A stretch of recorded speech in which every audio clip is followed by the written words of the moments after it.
Everyone, কেমন আছো সবাই? আই হোপ সবাই অনেক ভালো আছো। আলহামদুলিল্লাহ আমিও ভালো আছি। এই তো এই কিউট কিউট পাখিকে খাবার দেওয়ার মাধ্যমে হচ্ছে সকালটা শুরু হয়। এদিকে হচ্ছে ফারদিন ব্রাশ করতেছে, তার 2-3টা দাঁত, তারপরও তার ব্রাশ করা লাগবে। আজকে ভিডিওতে শুধু ফারদিনকে দেখবা। মেলা থেকে একটা বল কিনে আছে, এটা দেখতে পর জ্বালা। সুন্দর না বলটা? কিউট আছে, দুটা মাছ ভাসে কি সুন্দর।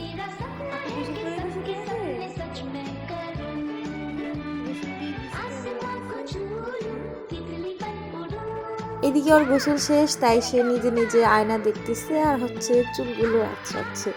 কিউট না? আর যেন এখন মার্শাল্লাহ যা দেখে সেটাই করার ট্রাই করে। আর এদিকে হচ্ছে তো সে নুডলস রান্না করতেছিল। আর আমাদের বাসায় তো 2টা আছেই, এই যে আরেকজন ভাগিনদার, তাদেরও সব কিছুতে ভাগ আছে। তো ফাইনালি আমাদের নুডলস রান্না কমপ্লিট। এখন হচ্ছে মজা করে খাবো।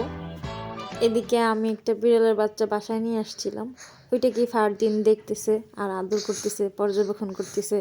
মানে সে অ্যানিমেলস লাভার ধরতে গেলে এখন থেকে। ফারদিন বউ বউ বউ কি করতেছে? এই তো ফারদিনের জন্য হচ্ছে এক পেন কেক বানাইছিলাম। এখন এখানে একটা কাণ্ড করছে ফারদিন। গাড়িতে সে দাঁড়াইছিল অনেকক্ষণ, দাঁড়ায় থাকার পর সে শুশু করে দিছে। শুশু করার পর আমি তো খেয়াল করিনি, তারপরে দেখেছি শুশু কইরা দাঁড়ায় দাঁড়ায় শুশু করছে, তারপরে সে নিচে এই যে এমনি করে বইসা রইছে। Thanks for watching.